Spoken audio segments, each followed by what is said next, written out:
Hello friends, आपको अपने channel में आपका स्वागत है।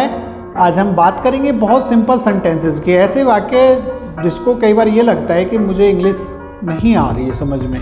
तो ऐसे ऐसे सेंटेंस बहुत सिंपल वाक्य होते हैं जिनको आप अगर यूज़ करते हो तो बहुत अच्छे से आप शुरुआत अपनी कर सकते हो, एक अपना कॉन्फिडेंस को बिल्ड कर सकते हो।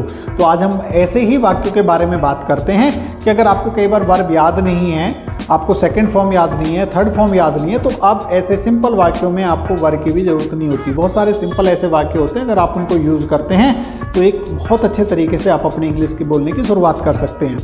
तो आओ ऐसे सेंटेंसेस के बारे में हम जो सीखेंगे, सिंपली जो आपकी हेल्पिंग वर्ब्स होंगी उनके बारे में आज हम बात करेंगे, सीखेंगे, जिससे कि आपको कैसे इंग्लिश के बेसिक सेंटेंसेस की शुरुआत होती है, कैसे आप बना सकते हो।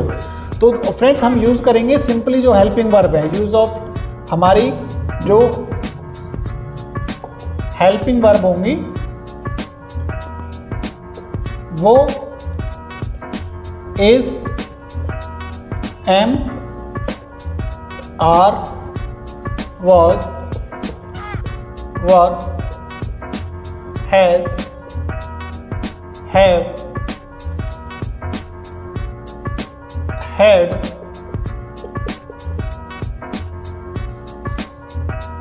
will be और shall be को हम लेके चलेंगे। ओके फ्रेंड्स, इसको हम लेके चलेंगे और इसमें सबसे पहले इनको हम तीन पार्टों में डिवाइड कर देते हैं। जो प्रेजेंट में, जिससे कि हम पास्ट में भी बोलना सीखें, और फ्यूचर में अगर हमें बोलना है कोई बात तो कैसे हम वाक्यों को यूज़ करें। तो present, past, future, in helping verb जो हमने लिखी है इनको हम अब तीन पार्टों में डिवाइड कर देते हैं। तो प्रेजेंट में आपकी कौन सी हेल्पिंग वर्ब आ गई? इज, एम, आर, हैज़ और हैव, ये हमारी प्रेजेंट में से आ गई। इसमें से इज, एम, आर और हैज़, हैव। और पास्ट में आपकी कौन सी होगी? वॉज, वर और हैव। ओके, और फ्यूचर में हमारा कौन सी बच गई? Will be and shall be. So friends, अब इनकी जब हम शुरुआत करेंगे, इन हेल्पिंग वर्ब से हम सिंपल सेंटेंसेस बना सकते हैं। तो अब शुरुआत करते हैं सबसे पहले प्रेजेंट में, और प्रेजेंट में सबसे पहले हम बात करते हैं use of is, am, are. तो स्टार्ट करें। तो फ्रेंड्स, सबसे पहले हम उन हेल्पिंग वर्ब्स में जो हमने प्रेजेंट में इज, एम, आर और हैज़, हैव को लिया, तो उसमें हम सबसे पहले सीखेंगे यूज ऑफ इज, एम और आर। इसका अगर ये आपने सीख लिया तो सारे हेल्पिंग वर्ब्स के बारे में आप सीख गए, चाहे was, were, has, have, had, will be, shall be, कोई सी भी थी, क्योंकि ये अगर बेसिक स्ट्रक्चर्स आप सीख जाते हैं तो वो भी बिल्कुल सेम इट इज ऐसे ही बनेगी। तो इसको आप थोड़े से ध्यान से देख लेंगे जो इनका बेसिक स्ट्रक्चर्स होते हैं। तो इज, एम, आर, जैसे कि आपको सभी को पता है, हूँ या हो या हैं। जिस वाक्य के अंत में, सिंपल वाक्य के अंत में, साधारण जो वाक्य होते हैं उनमें है, हूँ, हो, है ये आता है, तो वहाँ पर इन हेल्पिंग वर्ब्स का हम यूज़ करते हैं, जिसमें सब्जेक्ट के बारे में कुछ बताया जाता है कि वो सब्जेक्ट क्या है। इनमें वर्ब नहीं होगी, कोई एक्शन नहीं होगा, इनमें केवल सब्जेक्ट के बारे में बताया जाता है। तुम ईमानदार हो, तुम एक विद्यार्थी हो, तुम एक अध्यापक हो, तो उसके बारे में, सब्जेक्ट के बारे में इसमें बताया जाता है। ऐसे सिंपल वाक्य को हम शुरुआत कर सकते हैं। तो सबसे पहले अफर्मेटिव में हम बात करते हैं, जो हमारा पॉजिटिव सेंटेंस होगा उसका स्ट्रक्चर हमारा क्या होगा। तो सबसे पहले सब्जेक्ट, देन हेल्पिंग वर्ब और आपका ऑब्जेक्ट, ये आपका स्ट्रक्चर होगा। फ्रेंड्स, अभी हेल्पिंग वर्ब कौन सी है हमारी? अभी फिलहाल हम हेल्पिंग वर्ब जो यूज़ कर रहे हैं उन सभी में से अभी फिलहाल हमारी इज, एम, आर। तो हम यहाँ कह सकते हैं अभी आपको या तो इज में से लगाना है या एम में से लगाना है और या आर को यूज़ करना है। जब वाक्य आपका यहाँ पे लिखा होगा तो आपको सिंपली वो वाक्य यूज़ करना है। सब्जेक्ट आपका सिंगुलर या प्लूरल कोई भी होगा उसके अकॉर्डिंग लगेगा। अगर आपका सब्जेक्ट सिंगुलर है, ही, सी, इट, एनीवन नेम है, तो आपका इज का यूज़ होगा।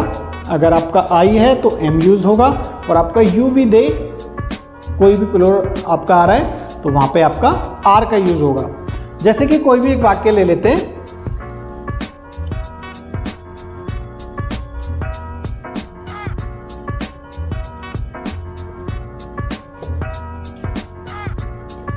तुम एक अच्छे अध्यापक हो। अब आपको 3 चीजें चाहिए, सब्जेक्ट, हेल्पिंग वर्ब और ऑब्जेक्ट। फ्रेंड्स इसको समझ लेना, मैंने जैसे बताया, और हेल्पिंग वर्ब आपको सारी समझ में आ जाएगी। फिर तो वाक्य की आपको बस केवल प्रैक्टिस करनी है और आप अच्छे से इंग्लिश में बोल पाओगे। तो इस वाक्य में सबसे पहले आपको सब्जेक्ट चाहिए, हेल्पिंग वर्ब चाहिए, फिर ऑब्जेक्ट चाहिए। तो तीनों आपको कहाँ पे मिलते हैं? सब्जेक्ट जो आपको स्टार्टिंग में मिला, तुम एक अच्छे अध्यापक हो, तो इसमें सबसे पहले आपको क्या मिलेगा? सब्जेक्ट। सब्जेक्ट आपका ये हो गया।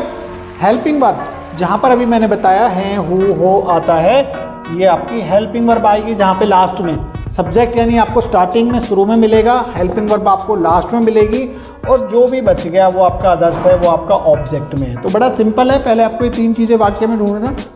सब्जेक्ट आपका स्टार्टिंग में मैं, तुम, वह, कुछ भी आ रहा है, और हेल्पिंग वर्ब लास्ट में हूँ, हो, है आ रहा है, और जो आपका बच गया वो आपका ऑब्जेक्ट है। अब इंग्लिश में सिंपली ट्रांसलेट आप आराम से कर सकते हो। सब्जेक्ट तुमको हम क्या कहेंगे? यू, और यू के साथ मैंने अभी बताया यू, वी, दे, उनके सभी के साथ क्या यूज होगा? आर, या फिर आप देख सकते हो को क्या कहते हैं? आर। आप दोनों तरीके से जो भी आप देख सकते हैं, यू आर एक अच्छे अध्यापक, you are a good teacher, you are a good teacher.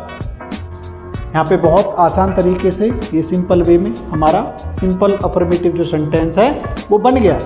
इसका सेकंड हमारा होगा नेगेटिव। नेगेटिव में क्या हो जाएगा? हेल्पिंग वर्ब के बाद आपका नोट का यूज होगा, और ऑब्जेक्ट। जैसे कि तुम एक अच्छे अध्यापक नहीं हो, तो हिंदी में क्या लग जाएगा वहां पर? नहीं हो। और इंग्लिश में क्या आ जाएगा? सब्जेक्ट आपको पहले भी पता था, क्या था? यू। फिर हेल्पिंग वर्ब आपको पता है क्या है? आर। केवल क्या लगा? नोट। तो you are not a good teacher. Simple. अब नेक्स्ट वाक्य आ जाता है आपका इंटरोगेटिव। इंटरोगेटिव में क्या होता है कि सबसे पहले आपकी हेल्पिंग वर्ब यूज हो जाएगी, उसके बाद आपका सब्जेक्ट जो है, उसके बाद आपका ऑब्जेक्ट, और ये आपका इंटरोगेटिव साइन। और हिंदी में क्या होता है? क्या वह मेरा दोस्त है? तो वह मेरा दोस्त है सिंपल, लेकिन क्या लगा दिया? तो आपका इंटरोगेटिव बन गया। तुम एक अच्छे अध्यापक हो, सिंपल हो गया, अफर्मेटिव हो गया, लेकिन क्या मैं यहाँ पे लगा देता हूँ? क्या तुम एक अच्छे अध्यापक हो? तो जहाँ पे शुरू में क्या आ जाता है हिंदी वाले वाक्य में, वहाँ पे आपको हेल्पिंग वर्ब का यूज करना चाहिए। वहाँ पे आपको हेल्पिंग वर्ब जो आपकी है वो यूज करोगे। तो अगर मैं ये कहूँ कि मैं इसको आर यहाँ पे सामने लगा देता हूँ, हिंदी में मैं यहाँ क्या पे लगाता हूँ? क्या तुम एक अच्छे अध्यापक हो? तो यहाँ पे हेल्पिंग वर्ब पहले आ जाएगी, are you a good teacher, are you a good teacher. अब इसमें आप देखें क्या आएगा? क्या क्या का मतलब मैंने बताया, सबसे पहले आपकी हेल्पिंग वर्ब। हेल्पिंग वर्ब क्या है आ रही है, आप ये देख सकते हो। या आपका सब्जेक्ट क्या है? वह के अकॉर्डिंग आपकी हेल्पिंग वर्ब लगेगी, क्योंकि जो सब्जेक्ट है वो वह है, और सब्जेक्ट के अकॉर्डिंग हेल्पिंग वर्ब क्या है? वह। और वह आपकी जो हेल्पिंग वर्ब है वो क्या है? इज, क्योंकि सब्जेक्ट हमारा क्या है? वह, और वह ही, और ही के साथ क्या यूज होगा? इज। तो सबसे पहले हेल्पिंग वर्ब इज ही मेरा दोस्त? Is he my friend? क्या वह मेरा दोस्त है? क्या तुम मेरे दोस्त हो? तो सिंपल हो आ रहा है, तो सबसे पहले हेल्पिंग वर्ब क्या आई? आर। या यू आ रहा है, तुम, तो इसके साथ क्या यूज होगा? आर। तो आर यू माई फ्रेंड? तुम मेरे शुभचिंतक हो? सिंपल हो गया। You are my well wisher? तुम मेरे शुभचिंतक नहीं, you are not my well wisher. क्या तुम मेरे शुभचिंतक हो? Are you my well wisher? तो इसमें आपके 3 तरीके के सेंटेंसेस आपने बनाए। नेक्स्ट में आपको होता है इंटरोगेटिव नेगेटिव, जहां पर आप हेल्पिंग वर्ब, सब्जेक्ट और नोट का यूज कर लेते हैं, और ऑब्जेक्ट।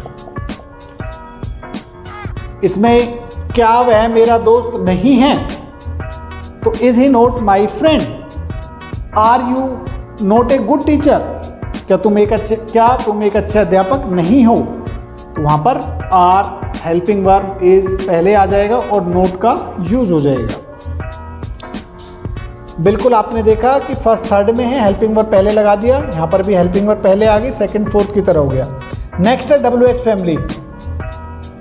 तो WH फैमिली अगर मैं इस वाक्य के सामने लगा देता हूँ यहाँ पर, तो ये आपका इंटरोगेटिव जो थर्ड था फिफ्थ की तरह हो जाएगा। अगर WH फैमिली लगा दूँ तो ये सारा हेल्पिंग वर्ब, सब्जेक्ट और आपका ऑब्जेक्ट। WH फैमिली जो भी आपका व्हाट, व्हेन, व्हाई, हाउ, कोई भी कब, क्यों, कैसे, कहाँ। वह मेरा दोस्त कैसे है, वह मेरा दोस्त कैसे है, तो मैंने बताया इसके सामने अगर WH फैमिली आप लगा दोगे कैसे के लिए, हाउ। WH फैमिली कैसे है, how, helping verb, is, subject he, object my friend, is he my friend. वह मेरा दोस्त कैसे है। तुम एक अच्छे अध्यापक हो, तुम एक अच्छे अध्यापक कब हो, तो क्या यूज होगा, when are you a good teacher. यहां पे आपका WH फैमिली का यूज हो जाएगा। तो ऐसे ही आप नेक्स्ट बना सकते हो। WH फैमिली के साथ अगर नेगेटिव आ जाता है, क्या वह मेरा दोस्त नहीं है, ये आपका इंटरोगेटिव नेगेटिव था, और वह मेरा दोस्त क्यों नहीं है या कैसे नहीं है। अगर हम इसमें कहें क्यों है, वह मेरा दोस्त क्यों है, तो क्यों के लिए क्या लग जाएगा, why, why is my friend.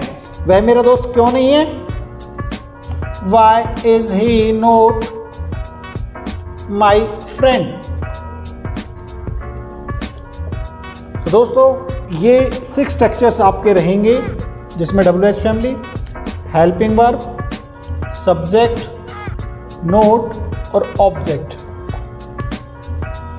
ये स्ट्रक्चर्स आपके आगे तक चलेंगे सभी हेल्पिंग वर्ब्स में। अगर आपने इसकी अच्छे से प्रैक्टिस कर ली तो और आप बाद में आराम से कर सकते हैं। इसमें स्ट्रक्चर जो आपको मैंने बता दिया, सब्जेक्ट कहाँ पे, वाक्य के शुरुआत में, हेल्पिंग वर्ब सबसे लास्ट में, और ऑब्जेक्ट जो बच गया उसके बाद केवल नोट है, हेल्पिंग वर्ब पहले है, वो मैंने आपको बता दिया कि हिंदी में क्या होगा। तो आपको ये 6 स्ट्रक्चर अच्छे से याद कर लेने हैं, जिससे आप पास्ट में, फ्यूचर में बहुत अच्छे तरीके से कर सकते हो, जिसमें मैं आपको नेक्स्ट वीडियोज़ में और भी डिटेल में बताऊंगा। सबसे पहले आपको, अगर आपको इसको अच्छे से करना है कि इसके 6 स्ट्रक्चर जो भी है, positive, negative, interrogative, interrogative negative, WH family interrogative और WH फैमिली इंटरोगेटिव नेगेटिव, ये आपको अगर 6 स्ट्रक्चर अच्छे से याद हो गए तो आप सिंपली कोई भी आप हेल्पिंग वर्ब, आप कितने भी आप वाक्य ले लीजिए। जैसे भी मैं बोल रहा था कि तुम मेरे एक अच्छे शुभचिंतक हो, you are my good well wisher. तुम मेरे शुभचिंतक नहीं हो, you are not my good well wisher. क्या तुम मेरे शुभचिंतक हो, आर यू माई वेल, जहाँ पे आप हेल्पिंग वर्ब पहले यूज कर लेते हो। तो कब, क्यों, कैसे, कहाँ, एक वाक्य अगर आप लोगे तो उसके 6 टाइप आप बना सकते हो कोई भी। वह मेरा पड़ोसी है, तुम मेरे पड़ोसी हो, वे मेरे पड़ोसी हैं। उसका फिर, तुम मेरे पड़ोसी हो, तुम मेरे पड़ोसी नहीं हो, क्या तुम मेरे पड़ोसी हो, क्या तुम मेरे पड़ोसी नहीं हो, तुम मेरे पड़ोसी क्यों हो, कब हो, कैसे हो, और कब नहीं हो, क्यों नहीं हो, कैसे नहीं हो। उसको सिंपल बना सकते हो, यू आर माई नेबर, तुम मेरे पड़ोसी हो, तुम मेरे पड़ोसी नहीं हो, you are not my neighbour. क्या तुम मेरे पड़ोसी हो, तो हेल्पिंग वर्ब पहले लग जाएगी, आर यू माई नेबर। क्या तुम मेरे पड़ोसी नहीं हो, तो are you not my neighbour. तुम मेरे पड़ोसी क्यों हो, तो हेल्पिंग आपके WH family, why, why are you my neighbour. तुम मेरे पड़ोसी क्यों नहीं हो, why are you not my neighbour. तो बहुत सिंपल है, और जब ये आपका पास्ट में यूज होगा, पास्ट में आपका आएगा वाज वर्ब, तो केवल हेल्पिंग वर्ब चेंज हो जाएगी, और यहां पर तुम एक अच्छे अध्यापक थे, वार यूज हो गया। वह मेरा दोस्त था, तो वाज यूज हो गया। तो मैं आपको इसमें नेक्स्ट वीडियो में बड़े सिंपल वे में आप समझ सकते हैं और आपको करा दिया जाएगा। अगर आपको ये याद हो गया, ये ही चलना है, ये ही स्ट्रक्चर्स रहेंगे, केवल यहाँ इज हमारा हटा दिया, वाज वर्ब लग जाएगा, हैज हैव लग जाएगा, हैड लग जाएगा, फ्यूचर में विल भी, शैल भी लग जाएगा, और बहुत सिंपल तरीके से आप फिर बना सकते हो। तो इसमें जितने भी आपको ज़्यादा से ज़्यादा सेंटेंसेस हो सकते हैं आप बनाइए, और एक वाक्य को कम से कम 6 तरीके से आप बनाइए कि तुम एक अच्छे अध्यापक हो, you are a good teacher, तुम एक अच्छे अध्यापक नहीं हो, you are a not good teacher.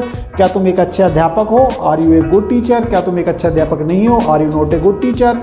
तुम एक अच्छे अध्यापक कब हो, when are you a good teacher. तुम एक अच्छे अध्यापक कब नहीं हो, when are you not a good teacher. तो इस तरीके से एक वाक्य के 6 कम से कम आप वाक्य बनाएं। जितनी आप प्रैक्टिस करोगे आप देखेंगे ना, इसमें आपको वर्ब की ज़रूरत पड़ रही है कि आपको कहीं सेकंड फॉर्म लगानी है, कहीं थर्ड लगानी है।